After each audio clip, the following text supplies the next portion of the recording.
Welcome to the Miami Heat Beat Postgame Show. I'm your host, Giancarlo Navas, and with me today, following a Heat win back at the scene of the crime in Orlando, the intern, Pablito, Pab. What up, guys? It's been a while. We up? Not really. Good sports day for us. Oh, this right here? We will never. We're winning it, bro. We're winning. We're winning. Kyle, Pablo, and I are big Liverpool fans. Aha. Big win today. Big loss for Chelsea. Tie for Man can't City? Win a game. It's just beautiful things happening in Maryside. Beautiful things. Yep. Also joining us, Kyle Scarlett, the great. What's up, my man? What's up? Chat saying Pablo looks like Ozempic Jaime. That's nuts. By the way, big shout outs to Jaime. I've talked a lot about him. I think Kyle, we have talked a lot. Pablo, we've talked a lot in chat. I don't want to open the show with him, but I want to give a quick shout out. We got to open. Listen, one at the scene of the crime. They did it. It was an ugly game. Kyle, you were saying, I like when teams win this kind of game.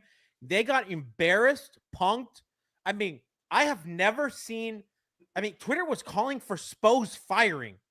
They were calling for everything about this team to just burn it to the ground. And listen, they come a couple days later into that building where they don't lose. And I know that team doesn't have their best players. I get that. They didn't when they embarrassed them. Miami didn't have their best player. Kyle, I think that's a big win. I know that might be a little silly to say. I think that's a big win. I think that win matters. I think they came out of that game when they tipped off. They were a fucking Looney Tunes ass team. They were tripping over each other. They were dribbling. Yeah. I to be honest with you, I was like, oh my God, like this is. I don't know if it can get more embarrassing than that. It's not good. Credit to them. They fucking fought back. They won that game. And listen, off a game winner at the end, I think that's big, Kyle. I think that's big time.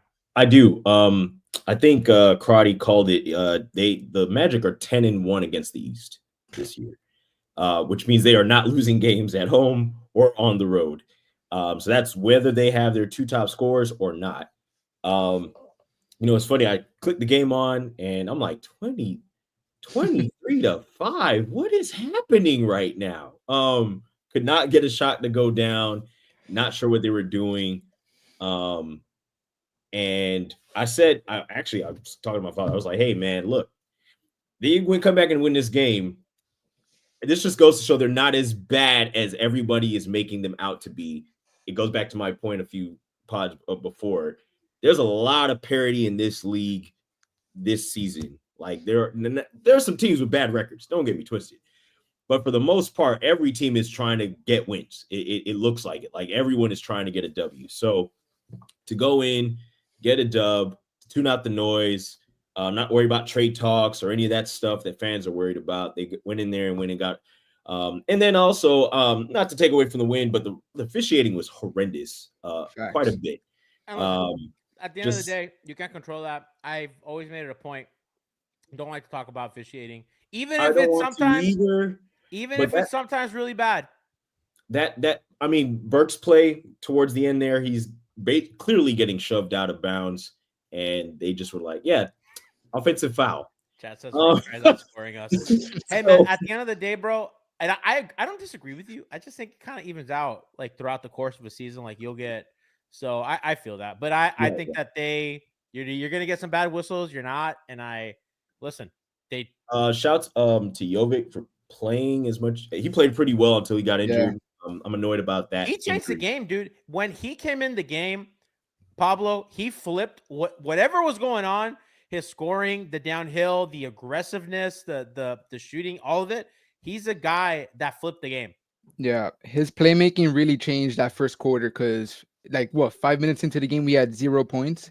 It was looking like one of those pee poo poo like quarters that we usually have. And then Jovic comes in. We start getting fast breaks. He starts dishing. He hits 8 points in the first quarter. Sadly, he didn't score for the rest of the game, but he gave us that boost in the first quarter that we needed to finish to get alive. We had nothing, absolutely nothing. The 5 assists is huge too. Yeah, in one half basically. He didn't really play second half because he got hurt. Clearly got injured. Chat says Kyle Jovic got them flamingo legs. I want to say that, but that goes to my point earlier. He's on the drive, and Isaac is literally full arm stiffing him, which, I mean, that should be a foul call. Not trying to take away from the W here, and to G's point, I don't want to point it to the officials here, but that injury doesn't happen if he's not getting shoved. So I really would have liked to see him finish the game. Alec Burks played out of his mind third and fourth quarter. I think he got Jeter, made some big shots. Early offseason, it was like, what are we bringing in Burks for? Second leading scorer tonight on the road. And that's like what vets do. And I think that he's a guy that I think if you're relying on him a lot, there's probably something wrong with your season. But I think that he's so great at filling in gaps. I think that he's kind of like an ideal depth guy. Professional, gonna be ready, gonna come in, shooting the ball incredibly this season. Yeah. I really think he's a good stabilizer. 42% from three this season? He's shooting like it's definitely over. He's like around, I think, 38, 37. No, I thought he was like 40s. high 40s. Yeah. It's 40s? I think he's in the 40s. I think he's in the 40s. And at some point he was in the 50s not that long ago. So he's been exceptional shooting the ball this year, which is just something that he's at 40, you're right. 47%. 47, almost 48%. Yeah, which is great. And again, like he's a guy that I think when your roster's all healthy, it's a question whether he should get minutes over guys like Pell, or guys like that. But certainly I think that he's the kind of depth. Pablo, one of the things I was reading today about our football team, Liverpool, was the thing that they're doing now that Man City used to do is they always had depth. They always had guys that when a guy misses time, you're not worried. Oh, Curtis Jones needs to start. Wataru Endo needs to start. Szoboszlai needs to start. Like they have all these quality guys that you're not worried about when they get in the game. And I think a guy like Alec Burke, when Alec Burke has to play, you're not like, oh fuck, Alec Burke needs to play. You're like, oh, that's a solid guy to fill in minutes, that he's gonna be, a stabilizer. And it's not like it wasn't like playing Cody Zeller in the finals. It wasn't like playing some of these other guys as we welcome in Alf. Alf, we're just talking about just what I mean, Heat win. Big ass Heat win. Alec at Burke. The scene of the crime. Yeah. Next man up with Alec Burks. We're just talking about, just how good, Burke has been for them, and, just the depth that a guy like him which is probably why he doesn't play very much. No, and I said you can't rely on him. Like, I'm just saying, it's just funny sometimes, like, we're talking about how good he's been. Like, every time he comes in, he, like, just knocks down several corner threes and just does good things, even defensively, like getting blocks and steals, and we just decided we don't need him. But, we got to play typical sport rotations. Got to play Pellers. Right. Did you guys catch the 4 seconds of Bam and Ware on the same four whole seconds? 4 seconds. Bam, I feel like Spo saw it and was like, hey. That can happen. That cannot happen. You're saying it was like an error? Like, oh wait, who let that happen? Get out of there. It was someone saying let Alf host. We had enough soccer talk. You guys are talking about soccer? Don't listen. No, They're lying. no. They're lying. Okay. When has Chad ever told the truth? Oh my god! I was like, Kyle, were they talking about soccer? Little football talk. Football talk. Listen, they just beat the hottest team in the NBA. The team that just took down the Boston Celtics. I said it's a big win. Alf, I opened the show saying that's a fucking big win. That's a good win. Like, it sounds ridiculous because they're without Paolo Banchero. They're without Franz Wagner. Like, they're decimated by injury. I mean, but the Heat are without Jimmy Butler, and that team's been beating everybody in Orlando. The Heat are with Terry Rozier. With Terry Rozier, which is like wait, but Terry hooped. He made Terry big hooped. buckets at the end. He did. Terry played buckets. well. I'm sorry. I'm guess just a small bit. I never want to watch Jalen Suggs ever play basketball again. That motherfucker. I could live without watching him play basketball. Chad's been killing him, dude. He flopped so much. It's the hairline. I cannot begin to understand what was he expecting to? Was he expecting to be 2009 Kobe Bryant? Like what was all this movement that weren't real moves? I mean, he didn't get teched, right? Refs. I was like, where's the tech for this guy? Like, yeah, right. I don't think he got a tech. He was, dude. When he was crying, like in the middle of a play, like you could hear him through the TV, like screaming, like, "Bro, who do you think you are?" First of all, who the Magic think they are? Who did Batadze think he is? Like the fact that these guys never commit a foul, like they're constantly crying. Their coach, honestly, is like the lead crybaby. It's absolutely like Jalen Suggs in a playoff series will make me go to Orlando and do harmful things. Like he is just a huge bitch. Like honestly, he's the kind of guy I want on my team. But man, that is and the hair doesn't help. Yeah, he's buns. Yeah, it's rough. Tyler, who had it's funny because Eric called it a quiet game, but he was shooting. I think it was like 5 for 10, 13 points at the time. And then he decided to go ahead and get, lock in. Lock in and make some shots, which is what he's been doing over the course of, the stretch of the season so far.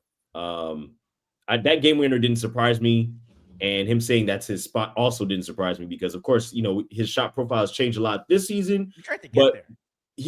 That's his spot. Yeah. Mid-range the action. I mean, Pablo. I mean, you can play the clip for us here that we have. But I mean, that was he wanted to get there. He got there. That was a straight up. If you can run that back, that was a straight up 1-on-1. Got to the spot, elevated. I loved That's typical Tyler. That's like his favorite shot to take. Dude, yeah, it is. That little like that off balance, like kind of gets his shot. Dude gets there, hell of a fucking shot. No, the first of all, I was really happy. I think Crotty pointed out it wasn't a fadeaway three. Felt like that was Jimmy Shade, but anyway, dude. Honestly, yeah, it wasn't a fadeaway three. It was to the basket, and if you look at his eyes on the play, like he's heading. He literally, it doesn't matter if a defender was there or not. He was taking that shot in that exact same spot in that exact same fashion. Like it wasn't going to go any other way. His head, like he's literally dribbling with his head down like a middle schooler because he's like, I'm just going to get to my spot. And then bang, like he knew exactly what he wanted to do. Like, listen, man, like Tyler, like we have to give, that's why my little subheader is Tyler the Leap Hero. Like we finally got the leap. It's like 5 years later than promised. Leap talk. All-star. Yeah, like dude, Alf. Look at. By the way, credit to Spo bringing Duncan back in for that possession. Beautiful spacing. Look at that. Oh, that yeah, Duncan's they're man. glued to him. Look at because Duncan's Duncan. All the other guys, this classic Spo, all the other guys on the other side of the ball. There's no that guy's not doing anything. There's no help. It's 1-on-1. Tyler is elevated over the guy. Done. Bucket. See, and you would think like if he cheated off Duncan a little bit earlier, like that would have been a really good pass for a corner three. Tyler wasn't passing that shit. No, he was shooting that shit. Doesn't fucking matter. Yeah. He got to his spot. It was going to go up no matter what. And I'm living and dying bad because that's his spot. That's like he's been taking that shot since a rookie. That defender does not commit to either. That's literal no man's land. He does nothing. Well, see, to somebody's point, they said that's to the point of Spo on the chest move. KCP was going to play this. I mean, he's great on defense. That shot making is one thing, but his defense is what he's on the floor for. If he hadn't brought Duncan back in, it would have been KCP on Tyler. Oh yeah, versus Duncan. And so we get a clean shot. And don't get me, I think Queen played his best defense as you can 1-on-1 there. But he got to his spot and hit. So shout out to Spo for running that. I thought the spacing was perfect, and also the trust of nobody crashing. I don't know if that's maybe what I'm paying attention to too. Bam ain't looking. He didn't even he didn't even go down to the basket, which is not smart. Which I think you crash if the you ball have to. I get that because that's tipping time, like right. Yeah. But exactly what the Magic did to you on the other end. Which I'm so fucking tired of Batats. Do we play them again? Because I'm done. I think one more more game in April. In Miami, it's in right? Miami. It's in Miami. Alf, I'm with you, dude. Every year playing the Orlando Magic is the thing I look forward to the least. And like to Kyle's point, Suggs has made it worse, but Todzi is making it worse. I really like a lot of the other players, except for Jonathan Isaac, and we all know why. But like the rest of the team, like honestly, it's a lot of really like I love Giancarlo. Like I like Franz Wagner. I like a lot of their team. I think Crystal De Silva, which I'm sure Lou would listen to right now. Dressed like a discarded tampon. Like, what are you wearing? Happening? I'm wearing my new shirt. I got this for Christmas. This is a Liverpool W shirt. This is a Liverpool LeBron. Oh, okay. collab. I'm sorry. Yeah, we went back to soccer. You'll never walk alone. Yeah. This is the king. Not a big fan of that shirt. I think Just gonna be dead ass with you. Like, not a huge fan of it. It's okay. It's okay. You're missing out. I could have told you that privately, but listen, we're amongst friends. I do think Orlando at some point is going to be scary to play against. I don't know. They already are scary to play against. What the fuck do you mean they already are? What I mean is, in the playoffs, you can see that they're still young. So I don't want to play them. Fuck that. Not us. Let them get Boston the first round. They are the biggest threat to Boston, in my opinion, in the East. I don't care about a healthy 76ers team because that's like a unicorn. Why do we care about what the 11th seed is doing? Like, why? What do we care about what the 11th seed? No, but people were making a big deal about like how the Sixers looked on Christmas Day. Oh, we're finally healthy. I'm like, yeah, and that's a bad loss for Boston. Terrible. And gold is at the end of a rainbow. Like, but if you until I see it, I don't believe it. Like a healthy Sixers team is bullshit. The Knicks aren't going to stay healthy because the way Tibbs is running those guys into the ground, and they have no bench. He's not playing along. Yikes! Someone's going to get hurt, bro. Sadly, someone's getting hurt, and sadly, I don't like seeing players get hurt, but it happens every year to a team led by Tom Thibodeau. No, because he's running those guys into the ground. Like the Cavs, I want to believe the Atlanta Cavs, Hawks 2000. Yes, they're the Kyle Korver, Al Horford Hawks. Oh man, they have that written all over them. That's what they are. And that's what they are. Yeah. But like for real, you get me a healthy Orlando team in a 7-game series against Boston. Boston's in trouble. They're in trouble. With Orlando kind of being injured right now, like if they get their guys back and. Are those guys out for the season? No. Banchero's probably back in like less than a month or something. So like if they take a hit in the standings by All-Star break and they're gonna play Boston in the second round series, that's like if I'm Boston, I don't want that. Nobody wants the Orlando. Their defense is too good. I think a team like Cleveland is pretty big and they have enough fast guys and like guys like D Mitch or whatever. But I think most teams don't want Cleveland's. What did you guys think tonight? I think the game changed a lot when they were able to put Jovic in at the 4. That's what we started the show. Oh, okay. Yeah, because like Nico, I mean, and it sucks that he got hurt, but like that 100% changed the dynamic. He changed the dynamic. And this goes back to my point some times before. If you let him play make, then you unlock dimensions on this Heat team because that's his best strength. Driving to the basket, which to me, I think is, I'm glad he's not just jacking up threes off the catch. He's looking to get to the paint. Unfortunately, he got injured on some of that, but his best skill is playmaking. Yep. I'm reading comments about dunking. Listen, he dunked in Megas. He's also not 19 anymore. So if he just I would prefer him take a layup and be healthy than dunk the ball. And I want him to play smart basketball. That seems to be what we're leaning into. And if he's not seriously hurt, I'd love to see him in that starting lineup when Jimmy comes back. And I think the smoke and mirrors of the Duncan Tyler lineup, I think is done. Yeah. Listen, you guys know how I feel about Duncan, but I think it's time for him to go to the bench. And I would just love to see, insert Jovic, keep Haywood in that lineup. That now you have go back to what we were doing at the start of the year, but without Rozier. Basically, yeah. with Haywood instead of Rozier. So without the black hole in the middle of the lineup taking possessions away from Jimmy and Tyler. I think Terry has to come off the bench, right? Shot making wise, you give guys, one, I don't think he's first off, he's not your traditional point guard anyway. More of Never has been. He's an undersized two guard. And so you have him come off the bench to kind of pad the scoring in the second unit and give them some dimension as far as ball handling and maybe putting the ball in the basket. I don't understand why Drew Smith is still shooting better layups percentage-wise over Terry, but crazy. But Terry's never been a good, efficient shooter from anywhere. It's just those years on the Hornets, he was able to do whatever the fuck he wanted. So like when he transitioned to the Miami Heat, where he actually played winning basketball, his game is just not the same. His game isn't winning basketball, in my opinion, and that's why he never worked with the starting lineup. No, I honestly, Terry needs to be on the bench, if not in the rotation at all. I think he played well tonight. I think he did play well tonight. I think it's just to Pablo's point, I'm never going to look at Terry Rozier as a winning player. I think at best, his best is a spark off the bench, 14, 15, 16 minutes per game. Like, I think we play him way too much. But it's hard to shit on Terry today because he played well. Like, he gave them a big boost when they needed, when they couldn't score. I think putting Jaime in that starting lineup was a huge – I just don't get it. Like, the idea that he's going to be this reasonable facsimile of Jimmy – it's just not reality. Like, he had that stretch where he could do some of the things last year. And I still think Jaime played well, but I just don't think that is not enough punch in that starting lineup with Jaime out there. I think once you saw Jovic come in, I think a lot of things changed.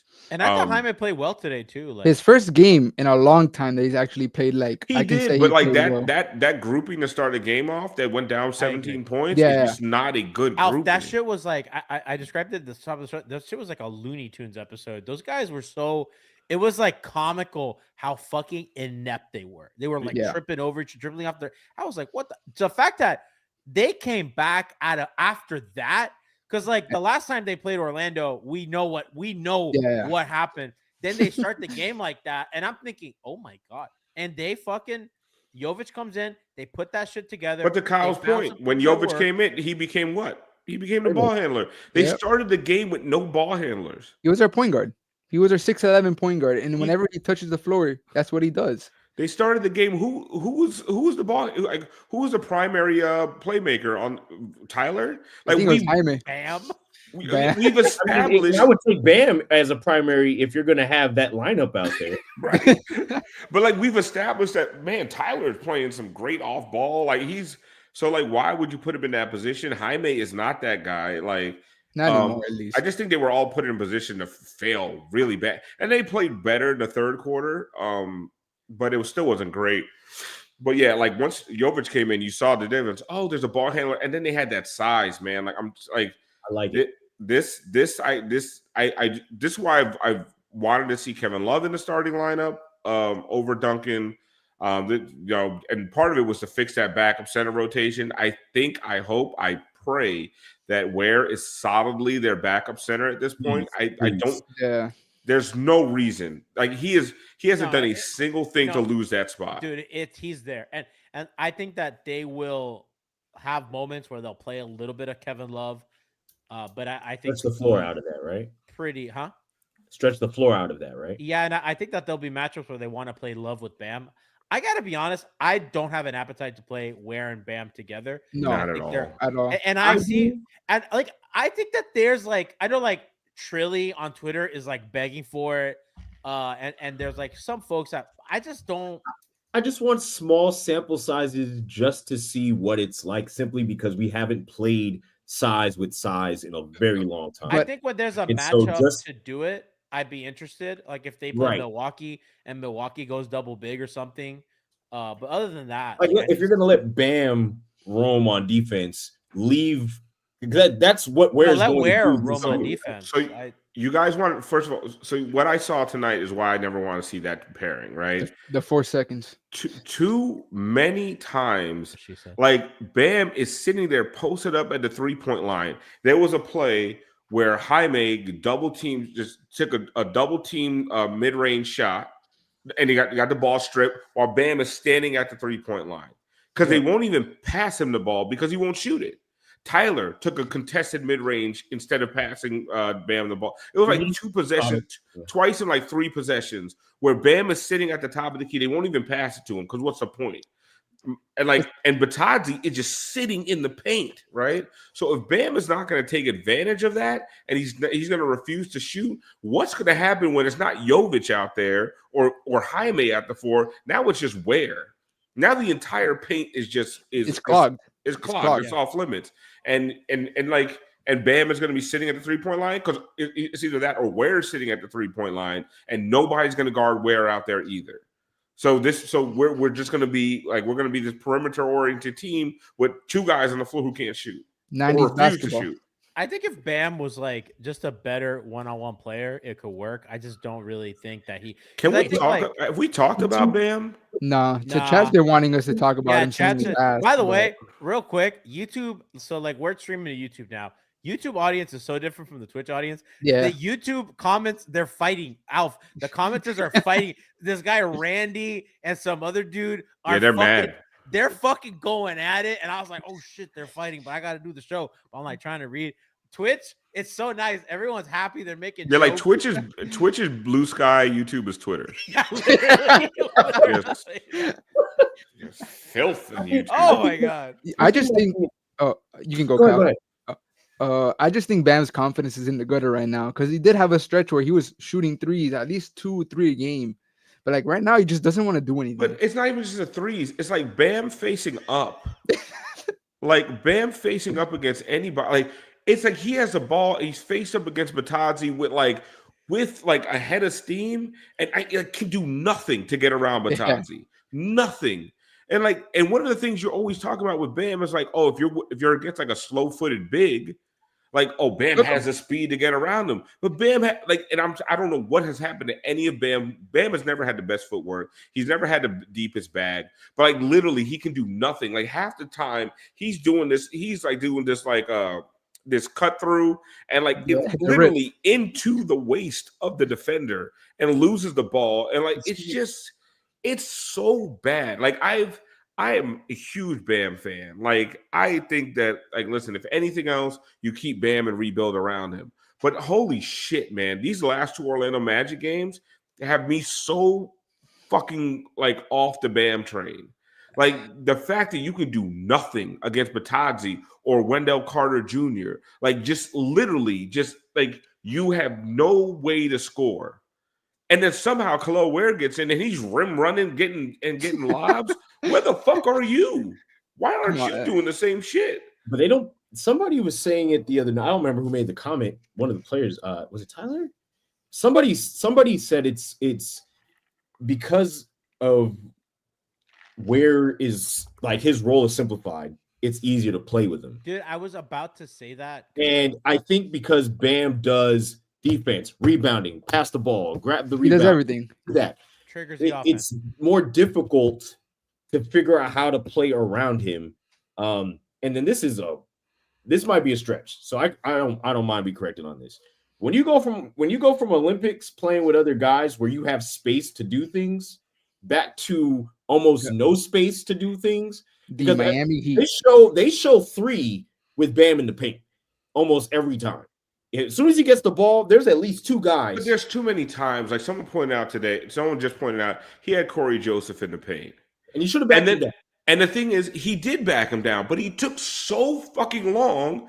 The double came, and then he did pass out, and they hit a 3, and that's fantastic. But, bro, you got Corey Joseph on you. Not even a young Corey Joseph. Old man. You got old man Corey Joseph on you. Playing. And you're sitting here hesitant, and you're trying to figure out what to do next. If that was Giannis, you think Giannis is hesitating? Bro, Giannis is going up with that shit 100 times. So is that to say Giannis has a bigger – because Giannis doesn't have more of a bag than Bam does, which is crazy. Okay, let me tell you. With a head of steam, Giannis can get around Batadze. I feel like he's less heavy. I've seen it. and he's just gonna dunk over the The person. only guy Giannis can't get around is Bam. I swear to God. Giannis doesn't need a bag, bro. Giannis is With not Kyle, need a bag. it's not even like he needs his. He doesn't need twin hezzy, blah blah blah. But he doesn't need all that shit. Like, go around, like, dribble to the right a taste. Like, I'm not even fucking elbow swim. You know what I mean? like some kind of like even the Giannis has a Euro. Bam has this rip through. Why are you ripping through as a 6'9" center? Yeah, I wish he would dunk on people. Bam Bam's is smaller, and I don't. 2 inches. So, I think that like Kyle made like a really great point, and I've thought this already because Bam was a really good rim runner early in his career, and he's gotten worse at that. And I just think that he has to do so much. I think the spacing's bad, but you say that spacing's bad, but Ware's doing it fine. Bam catches the ball like shit, catches the ball too low. Offensive Whenever rebound, he catches gathers, the ball underneath the basket, and we don't score on that play. Passes out. I'm like, Yam that bitch. Fuck are you doing? Dude, I know. You're Bam right. it's like Bam has hops. It's not like Bam doesn't have hops, bro. Bam can fly out of this like world, and I barely ever see him do that. Is it me or Bam misses Kyle playmaking? Absolute cinema. For the podcast audience, I didn't say it. That was a. Is he getting the same kind of passes rolling to the rim? Because no, I don't even think that's an excuse. Kyle, but why isn't he available for that pass? Is it just that he definitely is away from the basket? Because I think Crotty called it out tonight. He was like, Bam has to show where off that he can get a shot. Dude, it's a couple things. They're screening. I think they're screening him a little too low. And I think when they screen him like right at or below, like a little bit below the 3-point line, like he'll set the screen a little bit below the 3-point line so that the guard kind of starts to dribble. And I think that when you roll, help at the nail, help on the weak side, and then whatever guy rotates like that. And I think Ware's doing it a little bit out. He's obviously quicker. Ware's just like straight up quicker on the roll. And I think Bam, I don't know if he wants to make too much contact on the screen or whatever, but Ware screens and fucking dives, and he's ready to catch up. And he's just an athlete. And he catches the ball. Bam fumbles the fucking ball all the goddamn time. Is Bam soft? No, he's way too good of a defender to be soft. But why? Tell me no. But on offense, he plays like he doesn't play like strong. On defense, he's always gonna play strong. But on offense, he's just soft. He doesn't throw out not throw elbows, right? But like he's not looking for contact anymore. I feel like he used to look for the contact, draw fouls. I mean, you're right. What I will say, he's not drawing fouls. He's not getting to the free throw line. He is. I'm not gonna say he's shying away from contact. I think there's what I see now is like Bam when he like his best scoring year. There was a lot of finesse to the game, right? And I think he fell in love with some of that shit. And I think it happened to Giannis like 2 years where he started taking a lot of mid range and threes. Like Bam has just forgot like. 12 of your 22 points a game are going to be just at the rim layup putbacks just on like, and you see the only guy that actually can get him the ball is Duncan for some reason. And in that 2-man game, he gives that little bounce pass in lane, and then you have a layup. Bam, you need several of those a game. That's a soulmate, dog. It's like, you know, but yeah, facts. He needs several of those a game to get to 20 points. But like he's like he wants to hit. Because you remember, like when he like the Nets game when he hit the game winner, right? Like it was nothing but fadeaways and floaters the whole game. Yeah. Like if that's gonna be your shot profile, Bam, you're gonna have a lot of 4-point nights. Like you need. I hope not. I feel like you saw that Nico lob to Kalel, even though Isaac did tip it out of bounds. But why can't they do that with Bam? Because Bam is a good he catches lobs great. So he's he's an athlete too. Yeah. So why don't we throw lobs to him? But we throw lobs to I don't Kalel. think he's putting in. I don't think Bam. I think Bam is not putting himself in position. Sometimes they miss him, right? But there's a lot of times he's not putting himself in position where you're looking at Ware running all the way to the rim. Bam is stopping it at that dotted line because he knows he's got a little shot there, dude. Right? And he's waiting for the ball there, and he's going to do the little push shot. And then a lot of times it's hard to get him the ball there. And then people blame the guards and say, "Oh, why can't they get Bam the ball?" Because when you're in there amongst the trees, it's hard to make a wraparound pass. Dude, if you could float that shit up and Bam goes and grabs it, that's a different pass. But Bam is not looking for that at all times. And let's be real, they don't have anybody that's going to win a skills contest. You know, like Ware is so big and athletic that he kind of erases some of that error where, you know, you don't have that luxury with Bam. Because I promise you, if Bam played with a better passer, with, you know, Wayne Wade, like, yeah, with Father Prime, you know what I mean? Anybody? I mean, when he played with Dwayne, he was catching 4 lobs a game.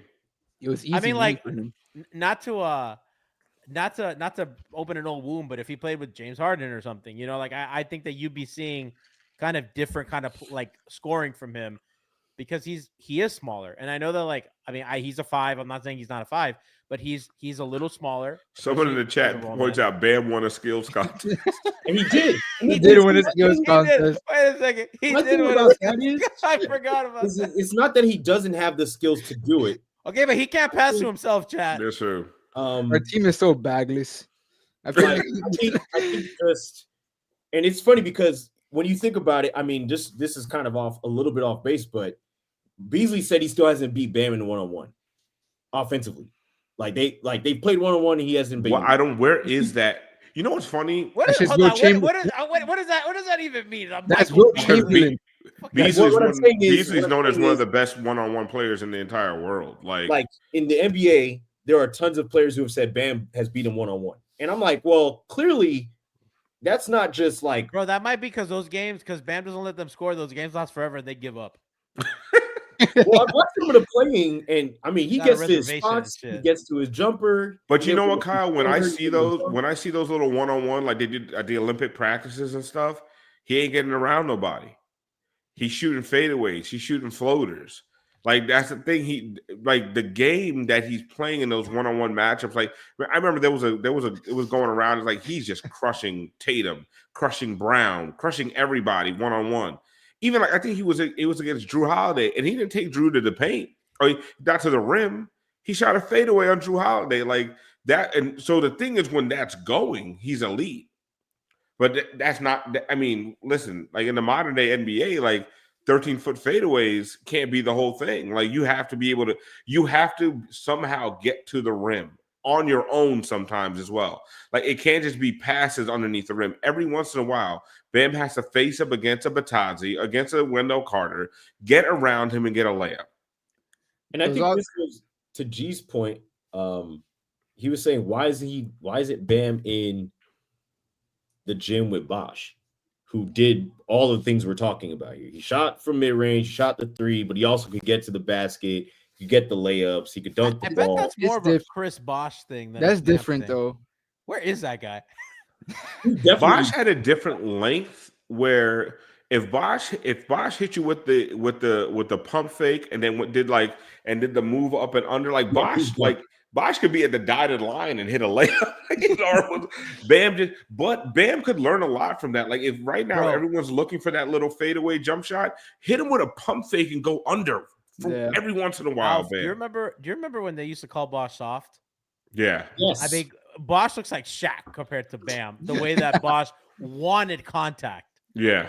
I mean, Chris Bosh wanted a motherfucker to hit him. Wanted contact. Wanted the and one. And guys in the chat, Bam isn't a 5. Like, let's stop. Like, we're not doing Marino Montana. Like stop playing the fucking old school hits. Bam is a 5. He's a center. The best Heat runs have come with Bam at center and a 6'7" power forward. Like, shut the fuck up with Bam as a 5. And for anybody Jesus that's got Christ, man, what is with you guys? Bam isn't a 5. Like, what era are you in? Bam Adebayo has been one of the best centers in the league for the last 6 years. What are we talking about anymore? He's a 5. His best years have come with a 6'7", 6'8" power forward shooting threes in the corner. And the Heat have gone to the finals those years. And when they got to the finals, size wasn't a fucking problem. So stop. I'm not going to lie. Those Bam offseason videos, they're kind of turning into the Ben Simmons shooting threes offseason videos because we see the same shit every year from Bam, and we never see it in the season. I wet my ass. But we just came off on the Olympics, guys. This is what I'm saying. We got off on the Olympics, and granted, you're talking about the most talented players in the league. So and here's my thing. I think this is part of it. For people are like, oh, the Wade season, after the Olympics thing is coming. The reason that happened is one, Wade had to remind people he was him. That's number one. Number two, it's different for a guard than it is for a big. And we're talking about Bam, who did similar things he does for the Heat in the Olympics. The difference is he had the space to take jumpers. He had the space to take threes. He had the space to just defend without having to make gaps, if I'm making sense. Like, he didn't have to cover every person. No, everybody could cover their. Bam is our defense, bro. Bam is our defense, like literally. He holds down so much defensive. Like, I don't think people understand, if they had to play Bam's role for one game, they would quit playing basketball. I'm not even kidding. They would quit playing basketball. He has to defend the big man, box him out, grab the rebound, take the ball up the court, find the guy, do the drop, get the ball back, pass it back off, then crash to the rebound and make sure see if he can get an offensive rebound. This is how my mom describes her job on Christmas Eve. The chat is saying that, those years, their best years, they lost when they got to the finals. Like, guys, it's got the finals. They got to the finals. You think they had Jonas Valanciunas that would have fucking won, you dumb fucks? Like, what the fuck are you talking about? Oh, he is 7 foot big. You think if instead of Jay Crowder, it was Jonas Valanciunas and Bam, they would have won?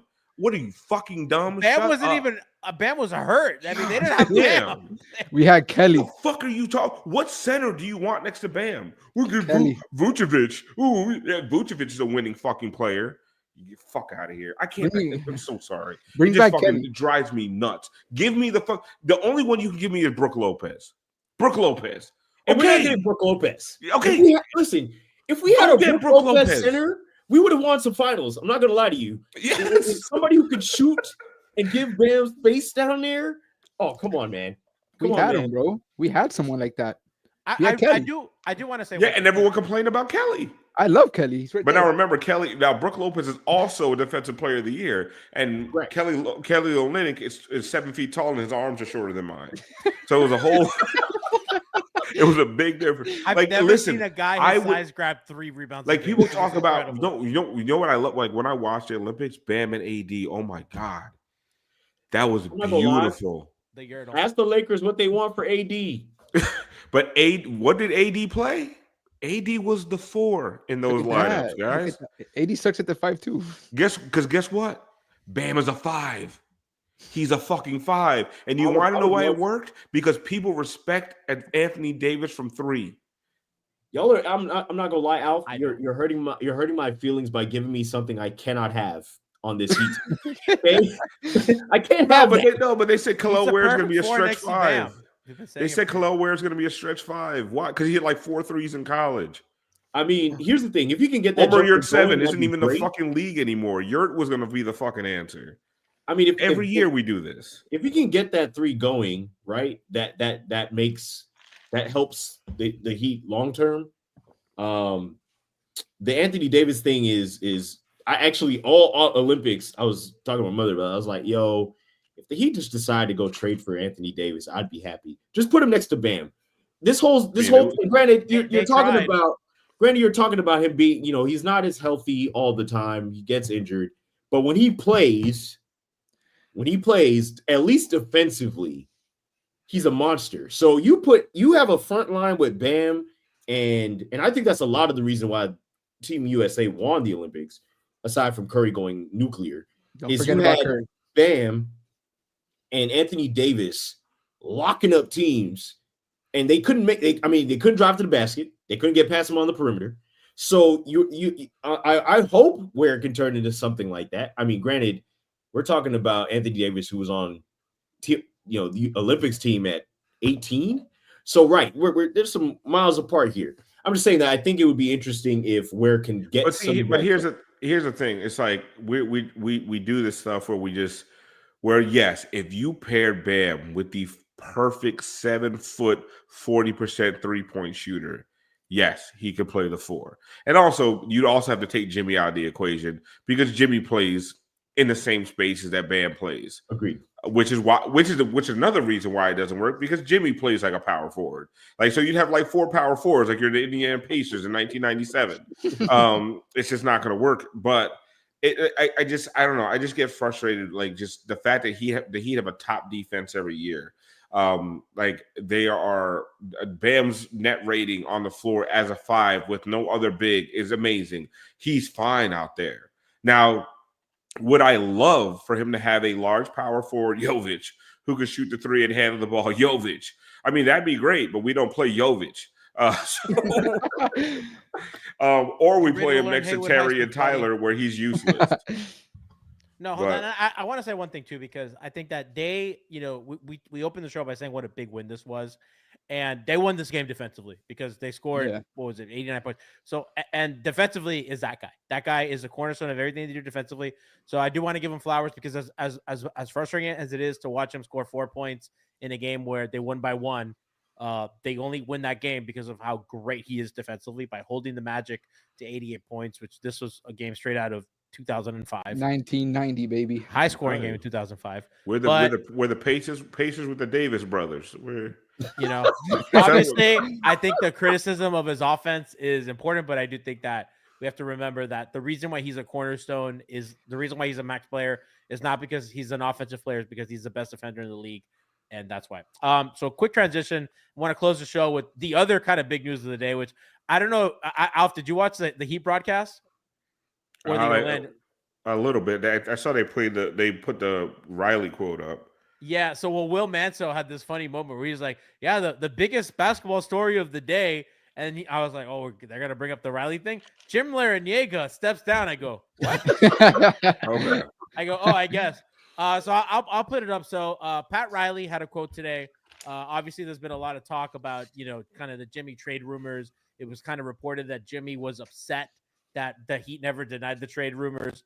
Pat Riley says, we usually don't comment on rumors, but all this speculation has become a distraction to the team, and it's not fair to the players and the coaches. Therefore, we will make it clear we are not trading Jimmy Butler. That is the worst fucking crop job of all time. What? You call bullshit? What the fuck is it? What is this? You call him bullshit?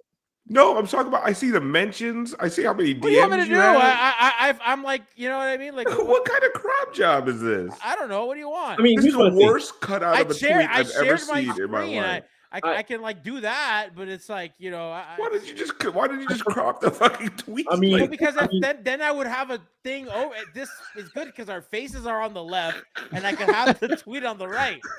That's what I'm working with. I mean, here's the thing. I would prefer, and I think this is a lot to do. Kyle wants to talk ball. Alf wants to make fun. So with this whole saga of Shams standing on business, and really there's nothing on the floor for him to stand on, and Pat having to come out and say, "Yo, we're not trading this guy." And even if we were trading this guy, we wouldn't tell you guys we're trading this guy. Which to me, I'm not gonna lie to you guys, as far as the trade, market and the way like media kind of helps this stuff get swayed. I would prefer a team make their trade and deal with it internally than it be all over the place. I mean, we saw what happened with the Dame thing, right? Dame said where he wanted to go, and well, we see where he is now. So just to fast forward, I think Pat having to come out and just be like, "Yo, bro, whatever source it is you're talking to is not from us. Like we aren't backing that crap up." And to the other point, I think the other side is, I think the media wants Jimmy somewhere else versus the Heat actually wanting him to go somewhere, which is what's annoying to me. They need to honor Jimmy and trade him to where he wants to go. The man said in the beginning of the season he'd like to retire here. Yeah, exactly. He wants to stay. He wants to stay, but the Heat don't want to give him $60 million as a 36-year-old. So like, and I understand the Miami Heat. You don't want to give $60 million to a 35-year-old, but he's still our best player. Unless he's going to be LeBron James in body. I want to talk about this seriously, but G's face at the bottom would post your reply next to it. Is fucking killing. I'm sorry. I derailed like this. I think also thank God for Kyle. Like they're trying to get us back on keeping track. us on track. Okay, let me. Okay, can I serious? Please, go ahead. Okay, sorry. It's really tough with the poster reply down there. My question is this, guys. Go ahead, Kyle. Is if he opted out and they gave him 2 years, 55 or something like that, 2 years, 60, is that egregious or He's like not taking it. I don't even want to litigate his contract. I just think that Pat even saying this is funny because it's more like, here, motherfucker, take your denial. Here, damn. Yeah, like, literally, yeah. Alf, it's really like, here, damn, take this. Shit, okay, They're so fine. sick of Shams. Shut the fuck up, already. You know, Yeah, literally. He's chatting so much. No, but here's the Is there thing. any other team to cover? The thing is, the biggest name that's available in any kind of trade talk is Jimmy Butler, and they have to fill 24 hours of programming. So the thing is, you can say things like Jimmy Butler, available for trade. The Miami Heat are listening, are taking calls. Honestly, it's just the right thing to do. Like at this point, but if we go back to let's say even the 5 reasons reporting over the summer. Any of the local reporting over the summer, ever since Jimmy didn't get his extension, has maintained the same thing. They want to see how much Jimmy can play. They're going to ride out this season, and they're going to go into free agency, and they're going to make the decisions then, right? Nothing has changed. Literally zero. Nothing. The only thing that's just changed is Jimmy's upset that they didn't deny the trade, which is hilarious because if Jimmy's upset that they didn't deny the trade, that means he doesn't want to trade, which flies directly in the face of the reporting that says he wants a trade. I've never thought about that. That's so true. It's literally a fucking contradiction. So let's say Jimmy is upset that they're not refuting it. So that means you lied about him wanting a trade and having desired destinations, right? The thing is, a lot of it is and I used to always say, a lot of it is just like reading tea leaves, right? Yeah. What makes sense? What makes sense? He's from Tomball, Texas. Houston makes sense. A bunch of young guys who could use some veteran presence like him, who have the assets to go for a guy like Jimmy Butler. Right. Golden State, a team that is a guy away. Basically, they want Wiggins. They want a guy like Wiggins, but a guy who hasn't fucking short circuited like Wiggins has. They need that guy again. That could be Jimmy for them, and he can give them a lot of toughness that outside of Draymond they really don't have. Phoenix Suns, everyone knows that owner's a fucking nutcase, and he'll pay anybody whatever the fuck they want. Yo, $2 hot dogs. Don't forget about that. Hey, he taking care of his fans. Taking care of his fans, man. Second aprons, apron strings. He doesn't give a fuck about aprons, So he's gonna just try. So it's just all about reading tea leaves, and then you hear stupid shit like Brooklyn Nets. Jimmy ain't going to no Brooklyn Nets. He would never do that to him, and then he's not gonna sign an extension there anyway. So there's a bunch of nonsense. He's not going to any team in the East. So what has changed? Literally nothing. The Heat are not in any fucking rush to trade Jimmy. Why? Because the return is going to be trash. Especially now. And then you're going to have to take on some big fucking contract like Beal or Wiggins, somebody you don't want, right? So you're going to have to take on this big contract for what? Just to placate Jimmy? And then Jimmy's not even in a big rush to get traded. No. And he hasn't come out and said anything. No. I think that's my thing. To be honest with you, to your point about the tea leaves, his agent was online 2 weeks ago saying, I don't think my client wants you saying this. Yeah. He gets on TV and is like, well, I stand on my reporting. From the agent? You're going to tell me you know more than the agent? Can I say something real quick? No. Oh, okay. So I'm Why did you say it that way? Why did you say it like you're about to ask your mom for something you shouldn't ask for? Hey, man. I was just gonna say, do we think Shams is inside source is Jimmy's boy Ernie? I have a that would be hilarious. Dude, It could be. No, But wait he's a not his second. agent, and I don't don't know wanna why be he would do ridiculous. that. He's clearly getting it from like other teams and other GMs that are saying stuff. And I want to be clear because I've been accused of this on Twitter. I don't think this guy's making shit up. Like I don't think No. that he's just like that's not what like he's doing. Like that's not. I believe somebody told him the stuff he's saying. I mean I think it's also. But you like, got to see what he's saying, the way he's couching everything. No, and the same thing with Mark Stein and like all these people. I saw this funny thing the other day, and it was like guys most likely to get traded this trade deadline, and Jimmy was leading it by so much, and I was surprised that Bradley Beal wasn't on that list. If they're trading him to Phoenix, why wouldn't Beal also be on that? Because it's not just because what people ask like what's wrong with the NBA. What's wrong with the NBA is the media literally only gives a shit about how to fill 24-hour programming all the fucking time. And the only way you can do that, and if you don't know how to talk about games, because if you watch Stephen A. Smith, if you watch even the Inside the NBA guys, if you watch Kendrick Perkins, they have a really, really tough time talking about games. Basketball. What they want to talk about is this shit. And the hottest name available is Jimmy Butler, and that's why this shit is out there. You were talking about LeBron when he wasn't even playing.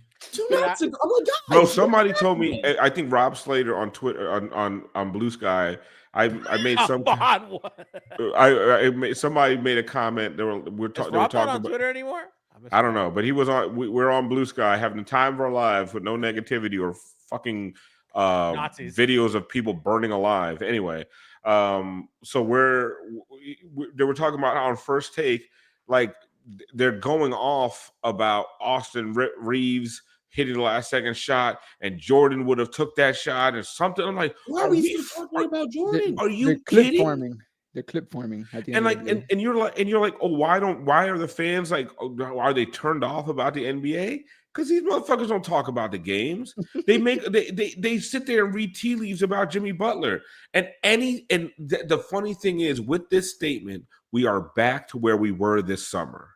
Again, because there's nothing has changed from either side. Nobody, and it's all the I think for me what's annoying, and it goes back to my point, the fans that are upset about this statement or upset about the front office, and to your point, Alf, last part, they have a right to be upset. Fine, cool. But just trading Jimmy just to have something new on the team as, shiny new toy to play with is the stupidest reason to trade a player, in my opinion. That's dumb.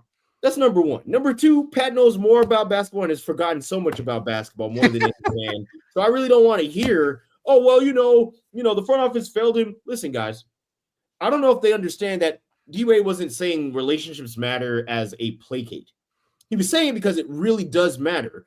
If you have a specific relationship with a particular organization, you can get a deal done. If you don't, it makes it difficult to get a deal done.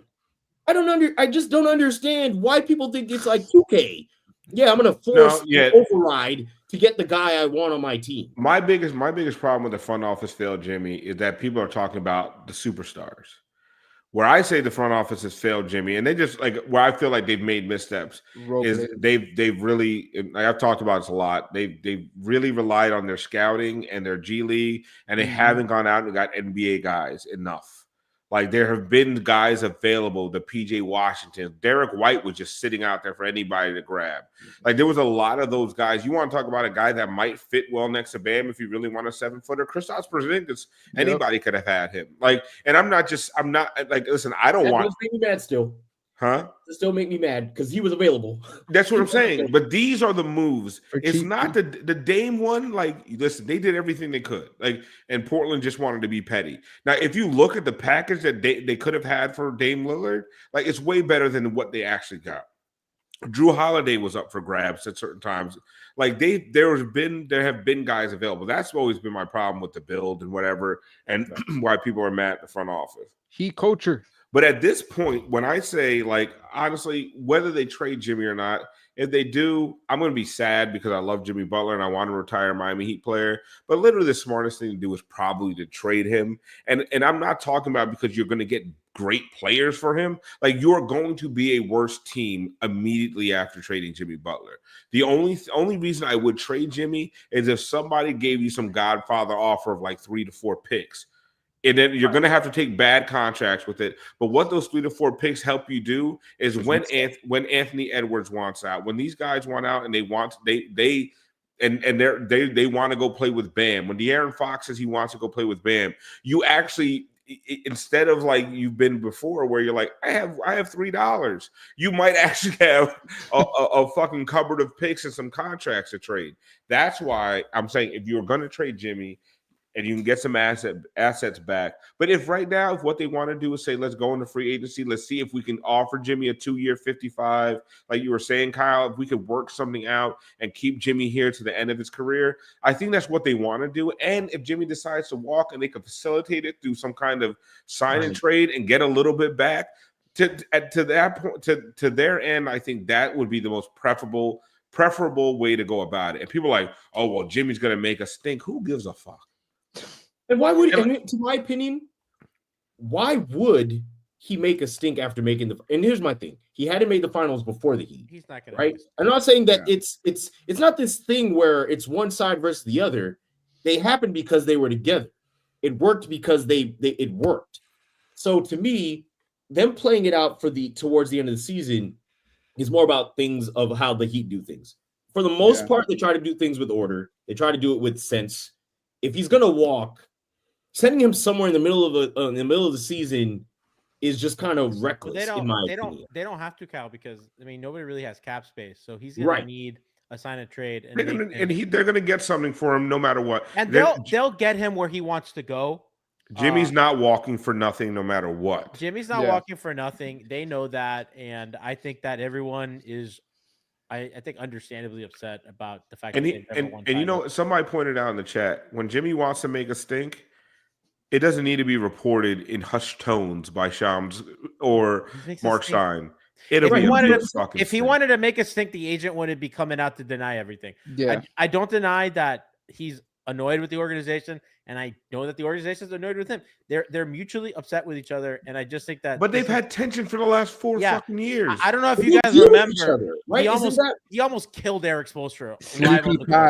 Sleepy Pat. I was there for that. You know what I mean? So they've had tension for years, and honestly, and they don't mind the tension. It's a good relationship without a little. They thrive. They a little bit toxicity. They thrive on tension, right? That's what they've talked about. I love a little toxicity in my relationship. I love a little tension. You know, it doesn't hurt anybody. We all love it. No, but they listen. Spoelstra loves that shit. Jimmy loves that shit. They like to live on the fucking edge where like a fight could break out in practice at any point. This is what they are. This is what they do. Tyler doesn't like it. I imagine he's hiding under. I know. I think Tyler's fine. I think Duncan behind the bleachers. Duncan's hiding. I mean, he's been pushing Jovic and Jimmy. And no, hold on. Wait a second. Alf, you remember that Jaylen Brown? I don't think Duncan's hiding. D-Rob. I think Tyler's hiding under the basketball rack. Okay, so we got to go. I do have a funny video to share. I saw this on Twitter, and I thought it'd be funny. Our friends at 5 Reasons react to the Tyler Herro game winner. I want you to see the difference between 35-plus year media veteran Ethan Skolnick wears a suit to the games. He'll be at the top of the screen versus Alex Toledo. The reaction to the game winner. Decoy. You're going to hate this shot. You're going to hate this shot. Damn what? Jordan. Alex had no reaction. Look at this. Ethan, hands in the air. Okay. Alex, so wait. So you know what it is, right? Alex's fucking internet is lagging. Guarantee you. Gee, we did a show with him for fucking almost 10 years. His internet is lagging. That's because I've been with Alex when Tyler Herro hit the shot against Philly. This was pre-COVID. That you guys all remember that shot, sending it in overtime. Yeah. Me and Alex were in like this no man's land corner of the arena because ESPN was in the building. So we were in like we're in a media section that was literally 2 seats behind a folding table underneath a Bacardi sign. Yes, Alex has Kenny's internet. And me and Alex were fist pumping. Alex, listen, like in 20 seconds, Alex is going nuts, guaranteed. Like he's gonna have the time of his life in about 20 seconds. Look at Ethan, dog. Ethan's fucking show. Yeah, Alex pirated feed was not on track. It's just so he's just so fucking straight faced. Look at Ethan, like mouth wide open. That is first of all, yes, Ethan. Second day of Hanukkah festivities. Ethan's fucking. Ethan is canceled for that. Like Ethan, you could not. Ethan, I mean, you can't. I mean, come on, Tim Donovan, you can't let this man in the press box. Who was the one in the middle? Like, I think that's Eternal. I think it's Eternal. Yeah. Too cool for goddamn school. Yeah, he chilling. Yeah. He said, "This shit business. This shit happens." Ain't nothing to smile at. I don't think he's. Did he move the entire clip? Decoy. That shit's a screenshot, bro. This shit is I hate this shot. I hate this shot. Damn what? That shit's a Jordan. He moved. All he did was nod.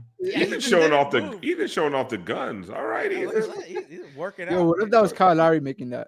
Ethan going through that midlife crisis, working through it. I like it. Just making fun of me for saying second day of Hanukkah. Ethan did a show. Ethan did a podcast about Jimmy Butler on Christmas Day and the first day of Hanukkah. I'm like, if that doesn't show fucking commitment, Alf, I don't care what happens on Christmas Day. I'm not fucking doing it. They could have traded Jimmy. The organization could have folded. And I would have been like, that's a tomorrow thing. Ethan, right fucking I was there. so deep. I was so knee deep in whiskey and lamb chops. I was trying to get gout. Fuck out of here with Jimmy Butler fucking news. Merry Christmas from us to you.